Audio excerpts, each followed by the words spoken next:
happy welcome to my session, Infrastructure as Code Showdown, AWS CDK and Declarative Tools. So I want you to give you some impulses about some impulses from my journey, transferring from using Terraform to CDK. We will see in a bit what CDK might be doing a little bit better, but first of all, I'm here at reInvent first time and also speaking, so I should do a memory. It would be really lovely if you do something silly or just wave. I want to have a selfie for, having a memory. So don't mind, you maybe land on LinkedIn. Oh, just a second. So, yay, 1, 2, 3, woo. Okay, awesome, thank you. So, all right. Well, first of all, before we hop right in, I want to talk a little bit about myself, so you know, okay, who is standing here and why she is talking about it.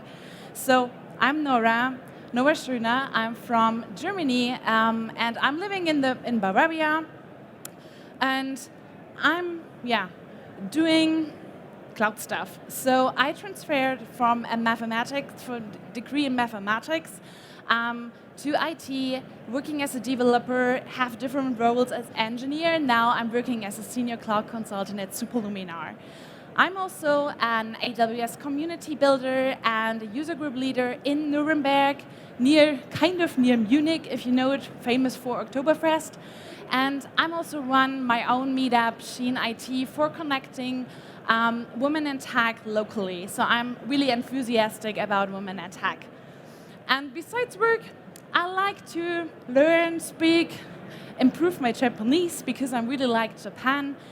And I like to draw manga. You see, I also like pink, like it's my favorite color, you guessed it. So yeah, this is stuff I'm doing besides work.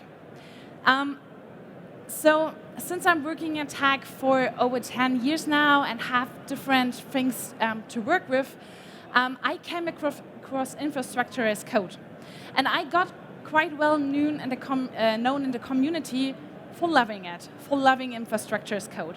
I started with Terraform, and I used it a lot in the last years, and I'm really fell for it. So it was my start into cloud. But then CDK enchanted me. You might ask why. Yeah, I made a career switch to Superluminar, and Superluminar is a successful AWS partner consultancy based in Hamburg, and since they're working close with AWS, they sure use AWS CDK. And I thought like, yes, CDK was on my need to take a look into list for a really long time. Because I didn't have a project, so I have to admit I'm a huge learning by project type of person. So if I hadn't it, I just used Terraform and was really happy. So now, being able to use CDK, I got to know, okay, in some ways it do something a bit better than Terraform. So let's take a look. What's in it for you? So I want to give you some. Just a second. No. I want to give you some common challenges I face with Terraform. So we will explore 2 because we're just limited with time, but I will tell you some more you can think of. And I will also show you solutions with AWS CDK. But at the end, I don't want you to get away with, you see the AWS CDK because we are at reInvent or so. No, I also want to give you a decisions guide. Do you hear me? Like it's, okay, perfect, thank you. So I also want to give you a decisions guide at the end so that you can decide which fits best for you. But before we hop right in, let's take a look at why it's important or why it's useful to compare these 2 tools. So first of all, infrastructure as code, the basics. So when we talk about infrastructure as code, especially when it comes to cloud computing, we have to take a look into 2 approaches. So one will be the declarative approach, so like using declarative tools like Terraform, for instance, which are We can compare it with pizza. So you like calling Domino's, ordering your pizza online, giving them like, I want to have cheese, whatever, well, else tomatoes and so on. And you know at the end you get a pizza. Transferring this to languages you can use to describe the infrastructure, declarative tools using often YAML, JSON, or any other domain-specific language. In case of Terraform, they're using HCL, the HashiCorp configuration language. When we take a look into what's with CDK, so CDK is an imperative infrastructure as code tool, which you can kind of think of like, okay, it's a recipe because I can use my favorite programming language to define infrastructure. So in this case, I define how to get there and not defining the end product. Well, so now we are on the same page. Let's take a look into two common challenges which we face with using declarative infrastructure as code tools. And of course, how to resolve them with CDK. So one thing which really hits me was Lambda deployment. And it was a whole new brain wow moment for me when I see, okay, CDK does it quite well, especially when I want to deploy Lambdas. So let's take a look how this can look like in Terraform. So if we want to deploy a simple Lambda, we need to have a bundle to provide the code for the Lambda function.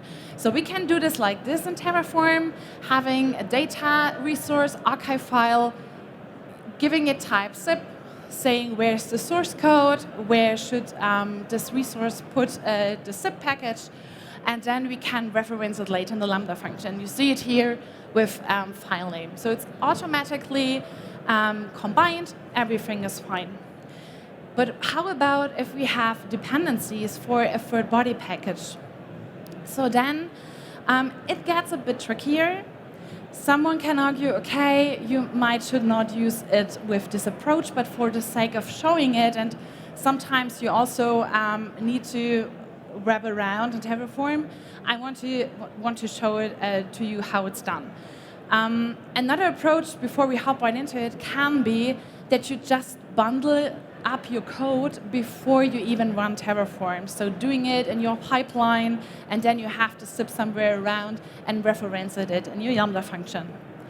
So, but here we can use, for instance, the empty resource Terraform data, which is there around since version 1.4. If you use 1.3 or less, then you have to go with null resource. So the cool thing about this is we can use the provisional local exec here and giving it a command, like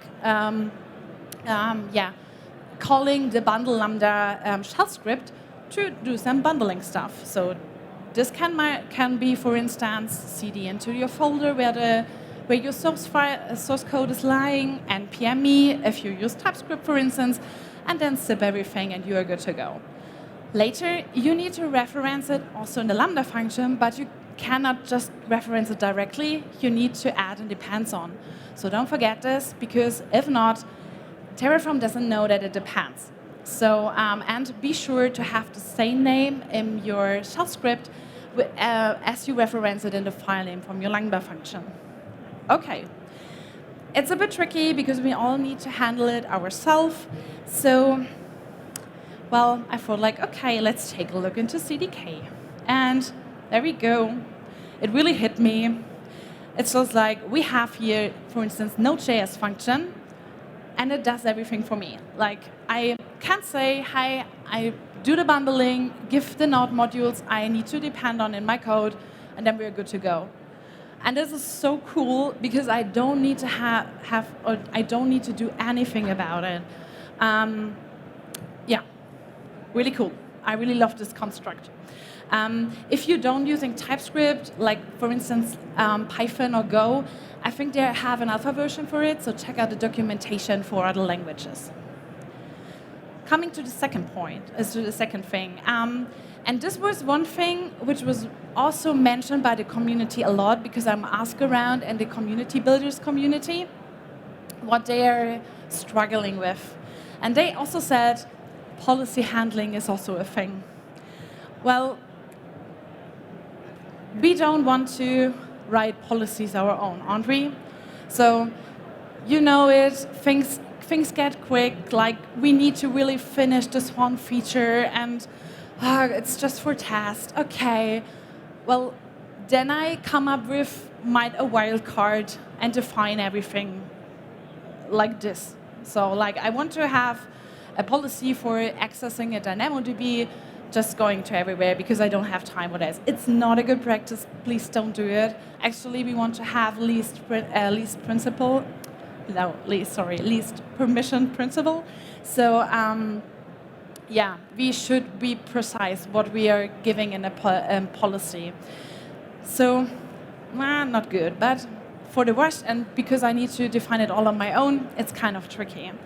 And this comes then when we handle it, for instance, with Terraform. It's kind of, okay, I need to define my Lambda resource. Then I need a role. I need to define this role and a policy on my own. And I also need to define the attachment. So I really need to get things going here. And it can be that in the case of the policy, I also all have to write it on my own. I can use AWS managed policies, of course. But yeah, somehow if you want to be precise for your specific use case, it might come up that you need to define them on your own.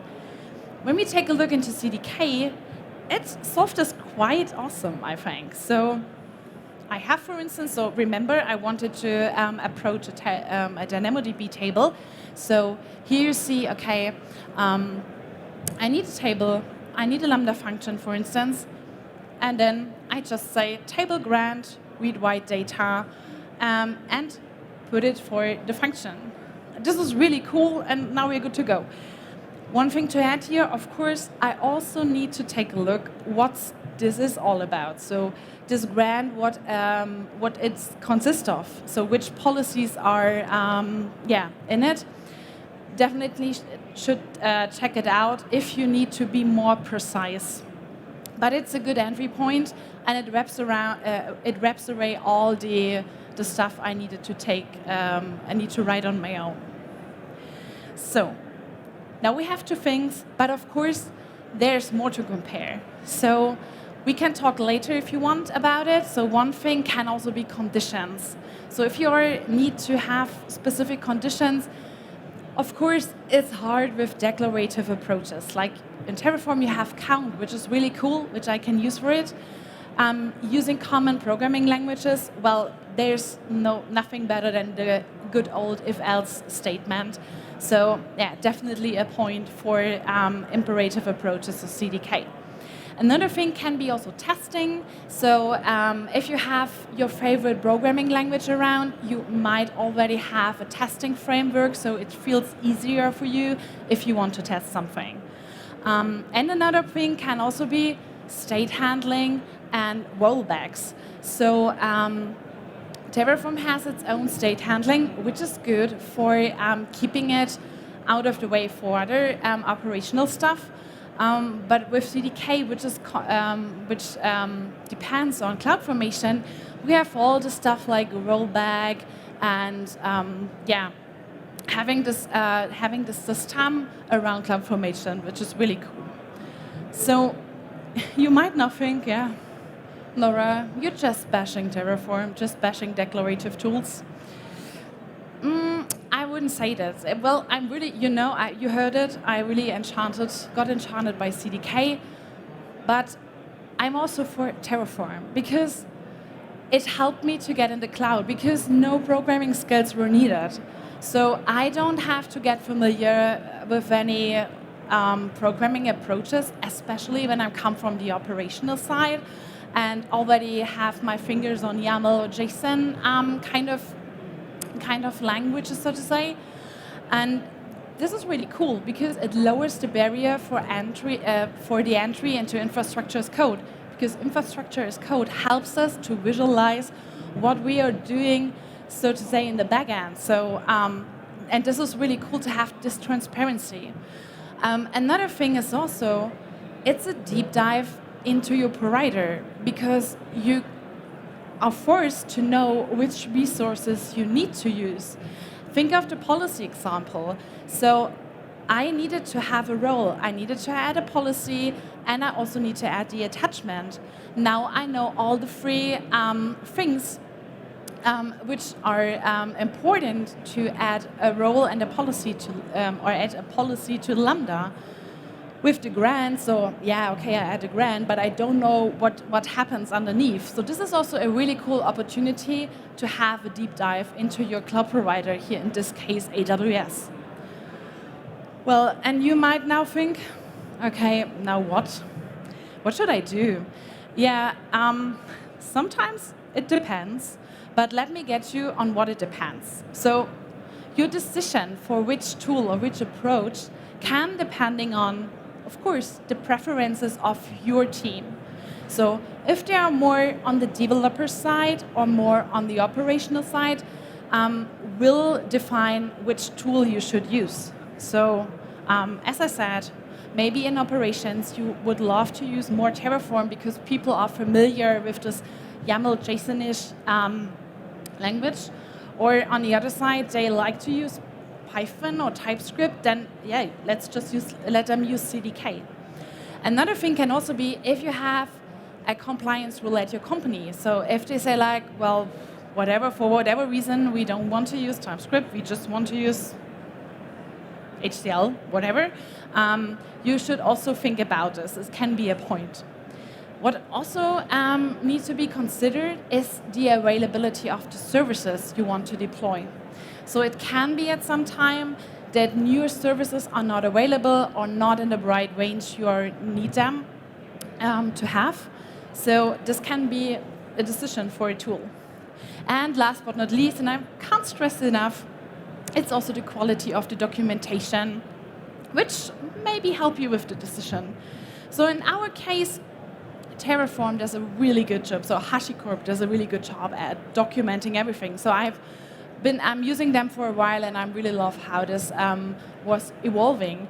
And also CDK has a good documentation, so nothing to think about. But for other tools, maybe this can be a thing. Yeah, let's now come to my conclusion. I would say you're now packed with a lot of information here to decide on your own, but from my point of view, it kind of depends. So it's up to you. And I think if you are more on the AWS side, working solely with this provider and really enjoying the dev experience, why not using CDK? That's totally fine. It's really close to AWS, and it gives you a lot of opportunities to work with the cloud. On the other side, if you are having a team really focusing on operations, give them the chance to have a lower entry to infrastructure as code with Terraform or other declarative tools. And also, at some point, if you want to go and have for the multi-cloud path, it's not that you don't need to take a look into other cloud providers if you're using Terraform here with multi-provider approach, but you have at least one tool which they can rely on when it comes to deployment. So I would say it depends, always on the use case, and it's also with us at our customers. So we don't have one solution for fits all. Yeah, so if you have any other question around, would be lovely to chat later outside of the theater. But I have something else I want to share.